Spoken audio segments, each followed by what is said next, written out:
2, 1.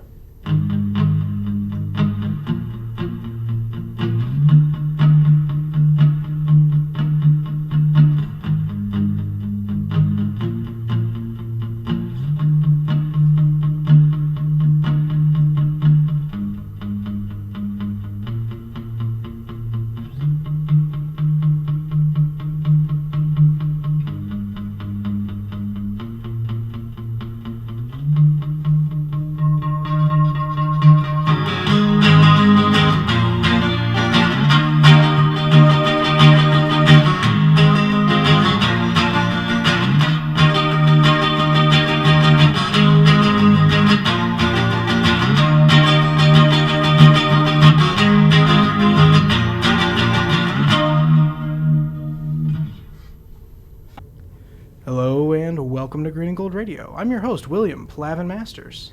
And I'm the co-host, Mr. John Barrett. And today we're here with a very special guest, Mr. Flannery. How you doing today? Doing great, guys. Thanks for having me. Absolutely. So for our listeners, Mr. Flannery, what do you do here at St. Edward's? First and foremost, I am the Department Chair of Health and Physical Education. I've been here for this is my 26th year now teaching both health and phys ed, and I'm also the head basketball coach for 26 years as well. Wonderful, wonderful. I had the pleasure of having you a few classes the past couple of years. So for the basketball team, what are the goals going into this season here? Well, one thing that I've learned over the years is to never value or try to predict exactly what a record is or a goal that way, right? Every team wants to win a state championship, and no matter what, that's going to be our intention, our goal at the end of the year. But my goals are always just to try to value, the experience the best that we can. So how do you measure success, right? And I simply try to measure success by, am I getting the most out of my players from not only their talent, but from the experience that they're having. Are they having a good experience? Are we trying to change their lives? Are we trying to make them better men, better contributors to our society? And to me, that's success. So when you're looking at goals, sure, we want to win. That's definitely winning. I think takes care of itself if you take care of your standards and take care of your culture and take care of your program. I think the wins take care of that. The reality is, though, is what kind of goals can we set for these kids individually, for our team individually, and collectively, and just see if we can make them the best men that they can be throughout the season. And that's really how I go about each year. Wonderful. Wow. So, yeah, you seem to have a very experienced mindset when it comes to planning out a season. How exactly did you get into coaching? Long story short, but never thought I was going to be a basketball coach. I played basketball here at St. Ed's. When I graduated, I went away to school to play basketball at a small school. I was there for literally about a month and did not like it. Came home. I was going to transfer to John Carroll, most likely, and play basketball there. But at that time, Mike Kearns was the head basketball coach here at St. Ed's, which is over 30 years ago. And he just asked me if I'd be interested in helping out while I was waiting to transfer. And in that moment, I kind of fell in love with coaching. And I realized that I wasn't going to be playing in the NBA. I realized that I could go to school much cheaper and enroll at Cleveland State. So I got a job in the mills downtown, worked in a factory, started coaching here and going to school all at the same time. I was still dating my current wife at the time, who was a senior at Mags when I came home, so she was a year younger. And so all of those combination of things wanted me to stay home. I enrolled in Cleveland State and started coaching. And quite honestly, right place, right time, get a little bit lucky. By the time I graduated from Cleveland State, the head job opened up here at St. Ed's, and I was fortunate enough to be hired as a 23, 24-year-old back then as the head coach, and I've been here ever since. Wow. That's a great story. I love it. That's amazing. So that had to have taken a lot of work ethic to balance all of those things in your life, right? Yeah, I think one of the things that I try to teach my own children and a lot of guys today is they see maybe my success now, and they see other people's success, such as maybe my friends who have a lot of money or people that I know. And they probably don't realize that they had to start somewhere, right? And they had to grind, and they had to go through a lot of ups and a lot of downs and a lot of failures. And work ethic is extremely important. And so not necessarily focusing, again, on the end result, but focusing on how people get to that point. And with my kids, most of them in college right now, I try to make sure they understand that they're not graduating with a $75,000 or $100,000 a year gig, unless they're extremely lucky, that they're going to have to work for it. They're going to have to make connections. They're going to have to try to find whatever their passion is and follow that. And I think that would lead to their success as long as they understand there's that process. And to your point, yes, a lot of work goes into it, a lot of time. But really, it's a passion, right? If you can find, I've been very fortunate to be able to do something that I love and something that I'm passionate about. Not everybody has that opportunity, and I think that makes it a lot easier for me because I don't feel like it's work, right? I just think it's something that I enjoy doing and something that I love. And sure, there are days where it's a struggle and it's hard, and I'm sure there's days where, especially as I get older, that people might say things have passed me by, and I'm too old for this gig now or too old for that. But I like to think that you still got to try to find that passion, and I still have that somewhere, and try to keep things in perspective, I think, the older that I get. Absolutely. That is a wonderful point of view to have. So you've mentioned that it's a passion and something that you love. How would you say that's played into you being able to manage your work to free time ratio? I think that's all perspective, right? I have always kind of had a perspective that family first, and try to make sure that, one, my kids don't follow basketball or use, I don't want my kids to be in love with the things that I'm in love with, right? As far as I want them to find their own passion. And I think, one, you have to have a great support system. Two, you have to have a wonderful spouse or wife. My wife is, since we were dating since high school, she's kind of been in it with me from the beginning. So she makes it real. When I come home, did I do the dishes? Did I take the garbage out? Am I taking care of the kids? But I think I've always had that pretty good balance of trying to understand what's really important. And to me, basketball is my passion, coaching is my passion, but it's not life, right? It's an opportunity to help affect other people.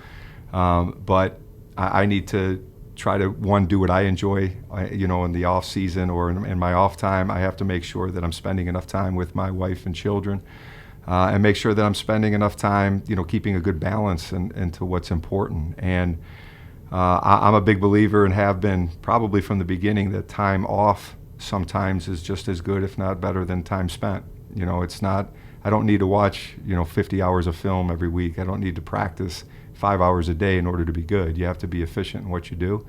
You have to understand what's important and keep that stuff important, and just make sure you follow through. And I'm also a big believer in as kids don't necessarily follow what you say, they more follow what you do, right? So you have to lead your life as an example. You have to show them, how to work hard in the moment, but also that there's time to relax, there's time to have fun, and there's time to, keep things in perspective and have downtime. And it's becoming more and more hard, I think, with kids today, because they're focusing so much on certain things. Like, kids are focusing on basketball and their phones, and we've talked about that in health class. And there's so many things that kids, I think, are occupying their time, that we don't take enough time to step back and just understand what's really important, right? And I've always believed relationships are the most important thing, trying to build relationships. And that's what life is all about in the end, right? Is how many relationships you have, how good they are, and people helping people. And I tell my kids and other people too, it's not what you know, it's who you know.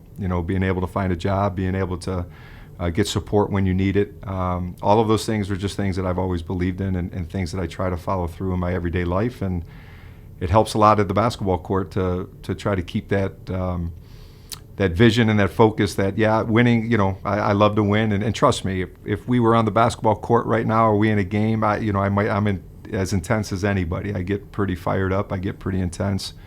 And my players would tell you that.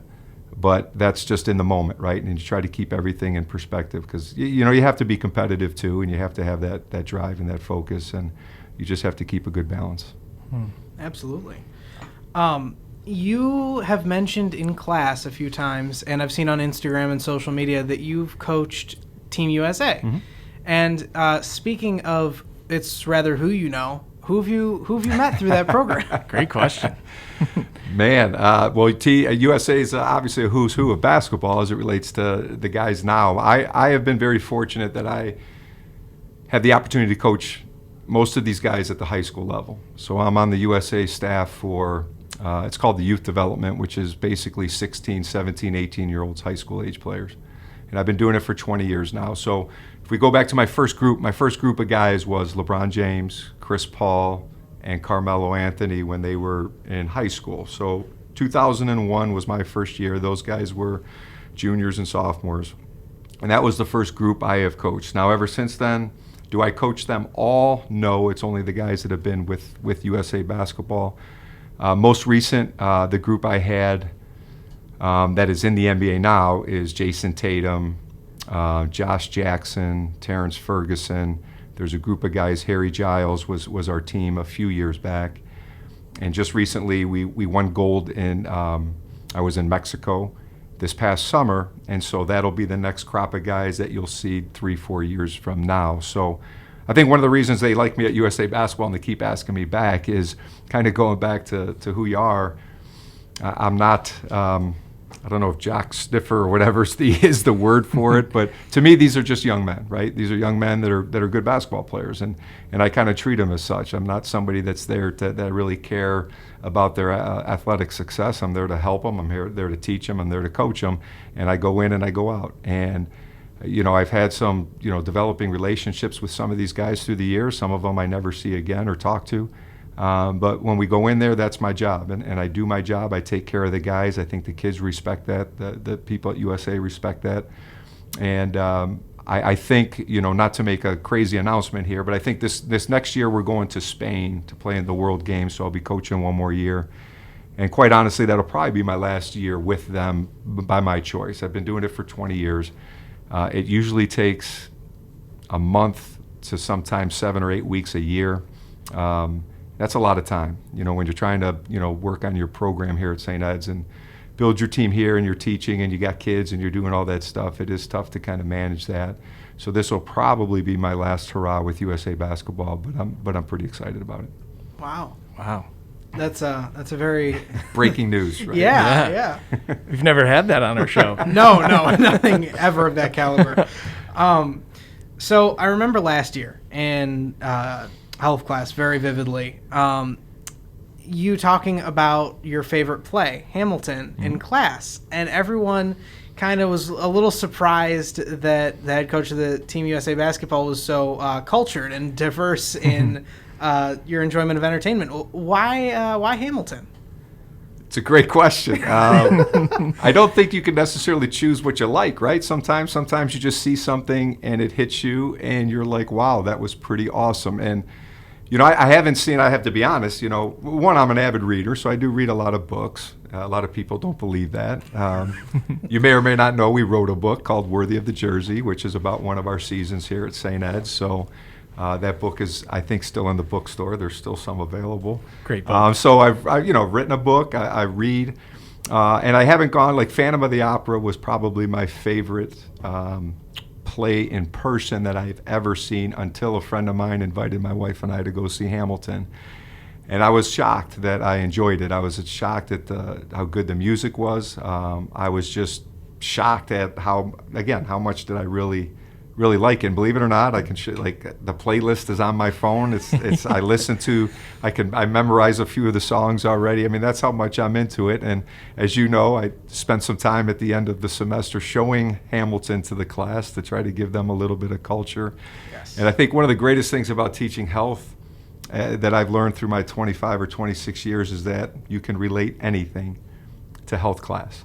So no matter what it is, you can just say, hey, I'm showing Hamilton to show the activities that they're doing on stage and how mentally healthy it is to watch something like this and something different. But back to your point, again, I don't know why I like it so much. I guess the answer is simply that it caught my attention and I enjoy the music and really like the play.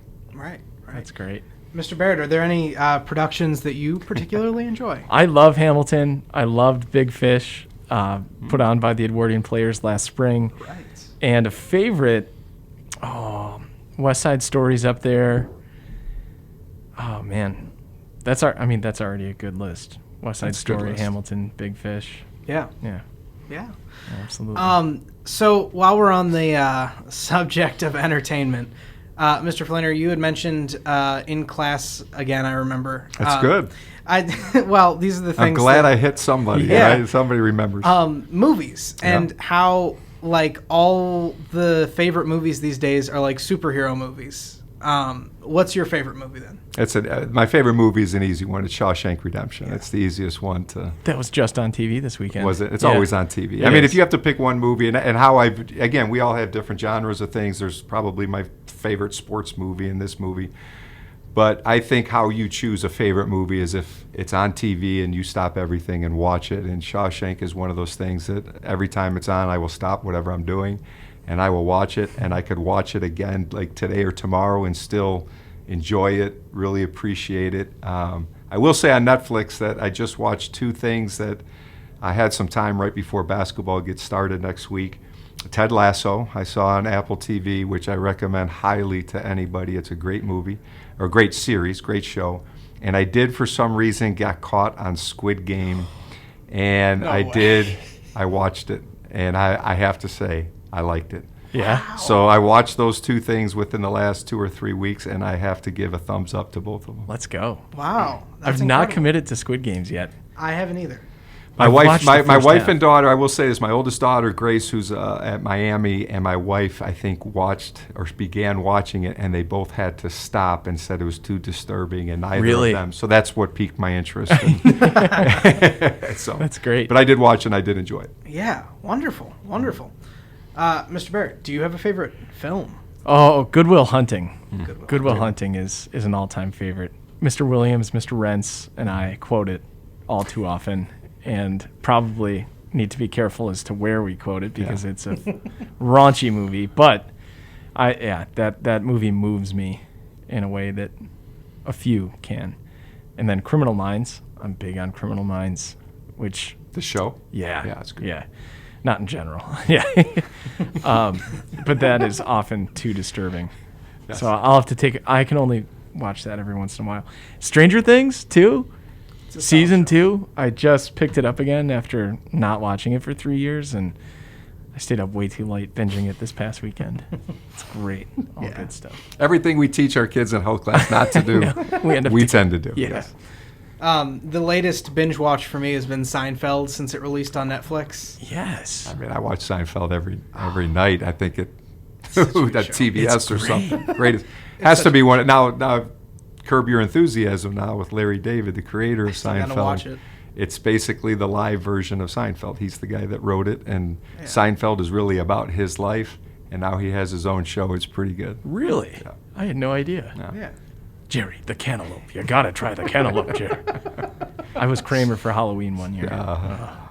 My stepbrother is like literally the living incarnation of the character Kramer. Oh boy. The way he enters rooms just so dramatically. It's the That's funniest awesome. thing.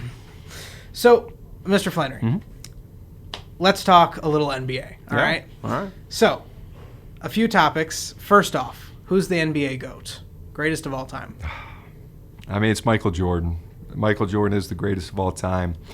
I think we can also debate, generational, each decade or 2 decades. You have to take a lot of that into consideration. We can talk about Bill Russell and winning championships and Wilt Chamberlain scoring 100 points in a game, but LeBron James definitely has to be in the discussion simply because of today's day and age, how hard it is. You look at his body and his skill type and how he's pretty much adapted to every. I mean, people don't realize LeBron James took the Cavs to an NBA Finals with a pretty bad roster, right?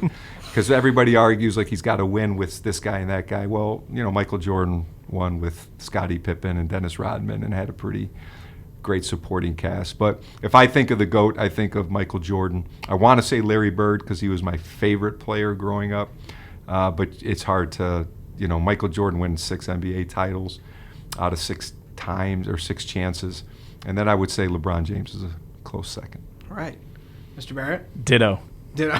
Just ditto. Yeah. All right. Fair enough. I usually get an argument. Usually the young kids today, they're a LeBron, Kobe, like those are the guys that everybody kind of gets in an argument with me, and I, it's fair. It's a little bit just of an opinion, but to me, Michael Jordan is. When I think of like greatest of all time as in like legacy, you obviously have to say Jordan. Like when you got think the Air Jordans. What else is there? Exactly. There's original Space Jam. There's you go right up and down the list. Yeah. When you think of basketball, it is just Jordan. Now, like LeBron is definitely good. Correct. Like he is the king of the modern era. Correct. But like when I think of like legacy players, I think of like Jordan. Is that your answer then too? I don't know. I think I don't know enough about basketball. So like I don't know the level that you do. But like I'd say when I think of greatness, when I think of legacy, I think of Jordan.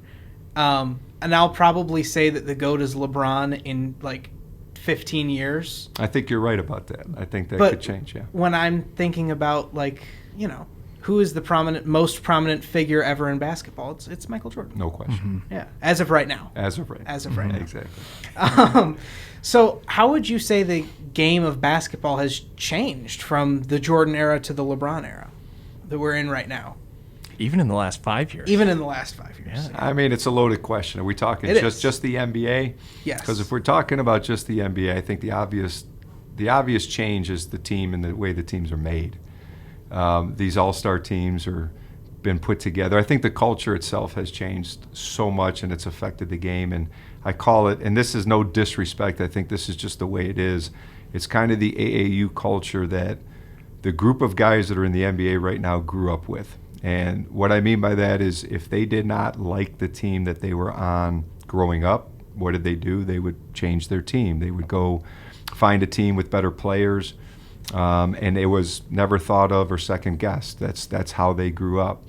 The AAU culture to me is also, they play games. They might play 2 or 3 games a day. They play a tournament every weekend. So if I lose my first game, I really don't care. I have another game in 2 or 3 hours. If I don't win today, well, I got a game tomorrow. If we don't win this tournament this weekend, no big deal. I have another tournament next weekend. So in other words, they're kind of being desensitized to how important it is to be a teammate, how important it is to win, what it takes to win other than just accumulating talent. They're not accumulating, concepts of being a great teammate, helping each other out. So that's really what I get discouraged about in the NBA is pretty much a few all-star teams and a few teams that are capable of winning a title anymore. I appreciate the talent. I appreciate the game. I'll watch the NBA playoffs. I don't typically watch regular season NBA games because to me they only play hard when it matters, which is usually late in the game. And you can't blame them. I mean, they're getting paid millions of dollars. They play 82 games a year. I mean, I don't understand what the expectation is there, right? It's hard. So it's changed, I think, to me more culturally than anything. Obviously, the philosophy's changed with analytics. I mean, analytics have affected the game at all levels where players are taught to either shoot layups or three-pointers, so a lot of more three-point shots are going up. Analytically, that's the right thing to do. We've used analytics here at St. Ed's with our teams, and hence you'll see our team shooting a lot more threes over the last few years than we have maybe when I first started coaching. But so I think it's changed that way. There's definitely a lot more information involved. There's a lot more technology where, coaches and players are smarter, they're better. But I think culturally it's definitely different in the way teams are put together and some of their attitudes and how they go about it. But other than that, not too much, I guess. Right. Wow. A great answer. It's beyond my head, but it is. I could be saying anything. You guys would be like, hey, it's a great answer. Yeah. Yeah. I mean, the knowledge difference on the. Well, sport you don't know. is I could be spewing a whole bunch of nonsense, and you guys are like, yeah, this is great. This is gold right sure, here. Sure. This isn't going out to the public, is it? No, I'm just kidding. I remember right before I came to St. Ed's, I attended one of your basketball camps, and there were the fundamentals of basketball that you taught there. Mm-hmm. Do you want to tell us a little bit about what you think are the most important things for someone who's new to the sport to get down? A great question again, and I have this conversation with the beginners and the elite players. This is basketball; it's not rocket science, right? So get your butt in shape. So physically condition yourself and get in shape. Learn to dribble the basketball and dribble well with your head up. Learn to shoot the basketball and shoot the ball well. Basketball is a game. I always use this in camps. Basketball is a game of repetition. The more you do it, and the more you do it right, the better you're going to get. So kids today don't necessarily spend those 2 hours a day in the backyard shooting hoops all the time, maybe like I did when I was growing up. So kids, in my opinion, aren't as great as shooters as they used to be. However, they're a lot more athletic. They're a lot more better shape. They're bigger and they're stronger. So some of the skill level, in my opinion, has dropped a little bit, but yet some of the athletic type of stuff has gone out the roof. And if you're a young person getting into the game, it's really just about repetition. Get as many shots up, dribble in your basement with your left hand and your right hand, dribble 2 balls at once. That's going to make your weak hand catch up to your strong hand. And defense is all about attitude and effort. So if you got a good attitude and you're willing to play defense, you can be really good at defense. And if you're ever trying to make a team, my suggestion is always be really good at something, right? So if I'm your coach and you're the best shooter on the team, I'm going to have a hard time not playing you if you're the best shooter. If I'm your coach and you're the best defensive player on the team, I'm going to have a hard time not playing you if you're our best defensive guy. So some kids try to do everything and, hey, I'm not that good at ball handling, so I need that. Sure, you want to get a little bit better, but become great at something and you'll have some success, I think, at any level. Absolutely. Earlier, you had mentioned your book, Worthy of the Jersey. Mm-hmm. Now, there's a podcast that I listen to also called Worthy of the Jersey. Is there some correlation there at all? Well, yes. I mean, Worthy of the Jersey was actually the theme of our team that won a state championship in 2014. I think Worthy of the Call was the school's theme that year, and I always try to implement our basketball theme around the school's theme if we can. And so we kind of came up as a group that Worthy of the Jersey would be pretty appropriate. And again, what I would do even with our team is they would have to write down and journal exactly what that meant to them. What does it mean to be worthy of the jersey? And I thought that was pretty inspirational. A lot of guys came up with some great things about putting on a St. Ed's jersey. And we had that success. We had a run of a miracle shot in the Final Four or in the state championship game to win a state championship. Norm Weber, who's the writer for St. Ed's, kind of approached me. I had always talked about writing a book. I didn't necessarily envision the book being about a season. I thought it'd be more basketball related. Norm kind of pushed me into, hey, we just won a state championship. Let's get this out there. So we put something together rather quickly. I'm proud of the fact that we got a book done and did it. I'm not sure it was we had more time. I probably would have done some different things with it.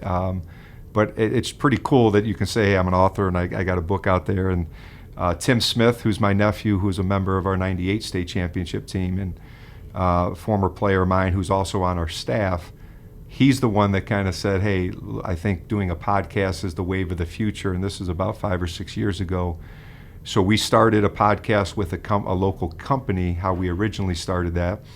And the company eventually, because of money, folded within about a year or so. But Tim and I kind of, what we're doing here, have our own little, not as fancy as this, but our own little setup where we're on, computers and do our little podcast. And it went pretty much from trying to be like a Cleveland sports thing to a St. Ed's thing to a coaching thing to where now we pretty much just try to every once in a while just vibe in on our basketball coaching here at St. Ed's. And every once in a while we get a guest. We've had Zydrunas Ilgauskas on. We've had former Cavs coach Mike Brown on. We've had Danny Coughlin, a local sports writer. We've had a few other area, I guess, what are they called, B-level celebrities or whatever, not the A-list. I think I'm on the Z level of celebrity.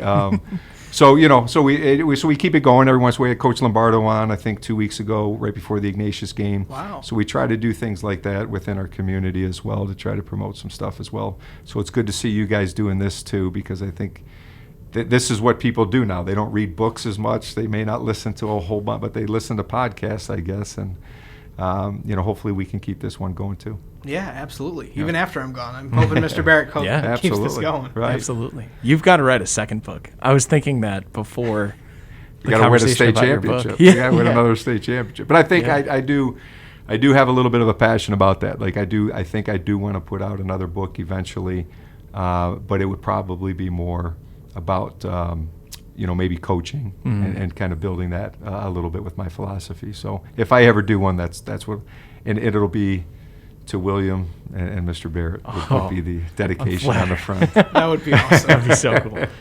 No, I sensed that from you earlier when you were speaking about your philosophy and your approach to, letting winning come along in the coattails of human development. Yeah.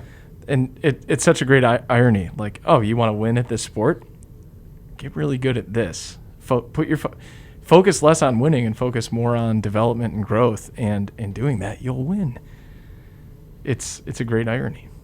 And it's hard to do. It's hard to do nowadays because of the pressure, right? Yeah. And the immediate. A lot of people want immediate success, especially when you're dealing with parents and the success of their own children. And I think experience, with my overall experience, but the fact that I've been here a long time and have had success, I don't necessarily have to deal with, or I can put that dealing with parents and dealing with problems and dealing with trouble and dealing with all the negativity, I can kind of put that in perspective and understand that, a parent getting mad at me for their son not playing it doesn't necessarily bother me like it did 20 years ago, right? I don't want to say I don't care, but what I care about is the kid in the situation, and I care about his experience. I go in every season, I actually tell the parents this, I expect all of you not to like me as your son's coach, right? Because if your son isn't playing, you're not going to like me. If your son isn't playing well, you're not going to like me. If we don't win, you're not going to like, it's always my fault. I'm okay with that. Like, I've learned to live with that, and I'm good.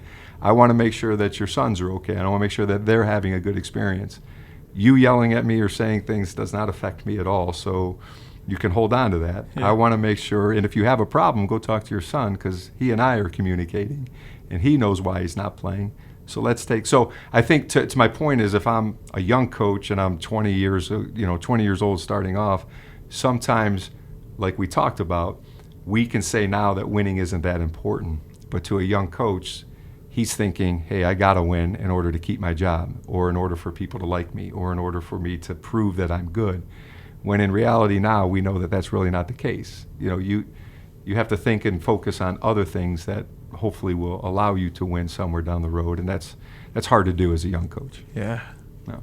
What about 2020? The state title that could have been, should have been, would have been. What did you do special for those boys? I know you guys stopped at Chipotle on the way home, but I didn't. You didn't. I was in quarantine immediately when the announcement came out. How do you wrestle with that? Because it's hard because of the kids, simply because of the kids, and it was a group of kids that were together for a while. Yeah. They were on the varsity for 3 years, and this was kind of their year. Montori Foster, Grant Huffman, Devontae Blanton. You go down the list, a bunch of them. They put in so much time and effort. I truly believe that we would have won the state championship that year. We were in the final 8. The team that we were playing next, I think we would have handled. And again, you never know, right? I mean, we've been the best team going down to Columbus before and had not won. You have a hard time wrestling with the fact that these kids have put so much time and effort, and this was their time, and they didn't get it. But you also have to put everything into perspective, too, of what was really going on in our world and our society, and that other people, suffered the same fate as well. A friend of mine, his daughter was actually on the court in Columbus, ready to play the Final Four for the first time in her life. And again, this is a once-in-a-lifetime experience, and they pulled her team off the court pre-game and canceled the game. So she was that close to playing a game in the Final Four down in Columbus and did not get that opportunity. So you have to put it in perspective. We had, as soon as it was able to, we had the kids over my house for a banquet, outdoors. We kind of cooked some steaks, celebrated the season. We were fortunate enough that a friend, an alumnus here at St. Ed's, actually purchased rings for the team. They did not say state champ on it, but they did give the final record of the team, and they were the exact same as any state championship ring we've had in the past. So I thought that was pretty cool. Wow, that's so cool. And we were able to present that to the players. So they got something out of it. Definitely not, we always have to, somebody had said with the new gym, we were going to possibly put up a banner with all the Final Fours on it, which I think is great.